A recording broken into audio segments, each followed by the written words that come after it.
The people of Cape Verde, 10 islands off the west coast of Africa, are feeling the effects of Western influence on their culture. Jose talks about the problems facing his country now and in the future. My name is Jose Antonio Dominges.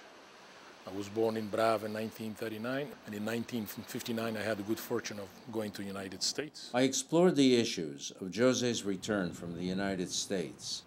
He had some strong opinions as a former maritime engineer, returning to Cabo Verde, the place of his birth, having lived in America for the major part of his life. I sensed a feeling of betrayal by his chosen country. The United States has exported its mannerisms, its music, its ways to the world. And when these things get to our part of the world, they abuse, exaggerate, and they do it much worse. For example, we have one big problem in Brava.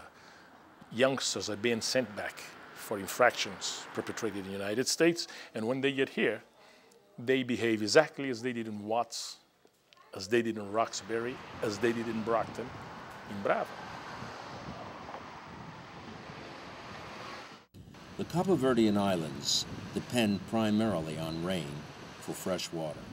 Rain in this part of the world is infrequent. The advance of global warming will seriously affect the water table and make life increasingly difficult for its people. You will see water availability is the central focus for people who do not have an abundant supply. Europe and North America became have nations as a result of the availability of basic necessities. The Western world at the same time wastes enormous quantities of basic resources. In the wealthy nations, the demand for basic necessities grows as the good life is pursued aggressively with consumer credit. The water tap and flush toilet are exported to the world in places that can hardly exist with the supplies of water presently available. Water availability is central to economic progress and a better life for humanity. And food availability is directly tied to this issue. Economic progress, as economist John Kenneth Galbraith observed, is directly tied to the production of a given quantity of land. This equation is in direct contradiction to the export of globalization and the consumer lifestyle, which is its life's blood.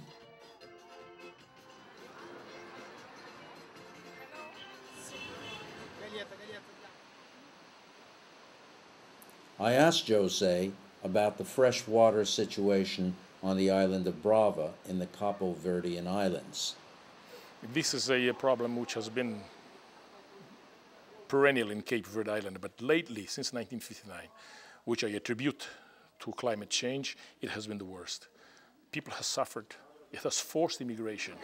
It has deterred us from going anywhere we could have gone.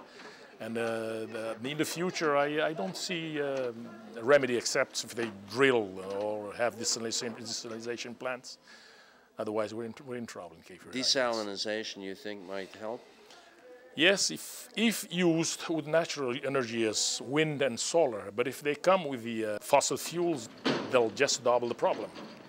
And you feel that it's the environmental issues that are central to the survival of this island? Of course. The special proof is in what has happened lately in the Caribbean islands with these hurricanes, and also in Asia.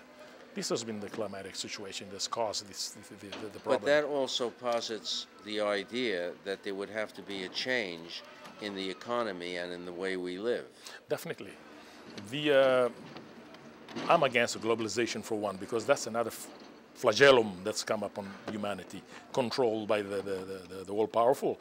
We have to distribute wealth. I don't mean to give, but make it possible for someone to work and earn a decent living.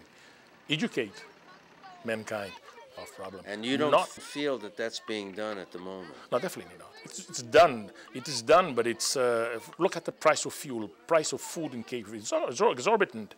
The above is making lots of money, and the below is making nothing. When you don't work, look in the United States. The factories that existed in 1959, up to the 60s, even 70s, are not there. They're all in China.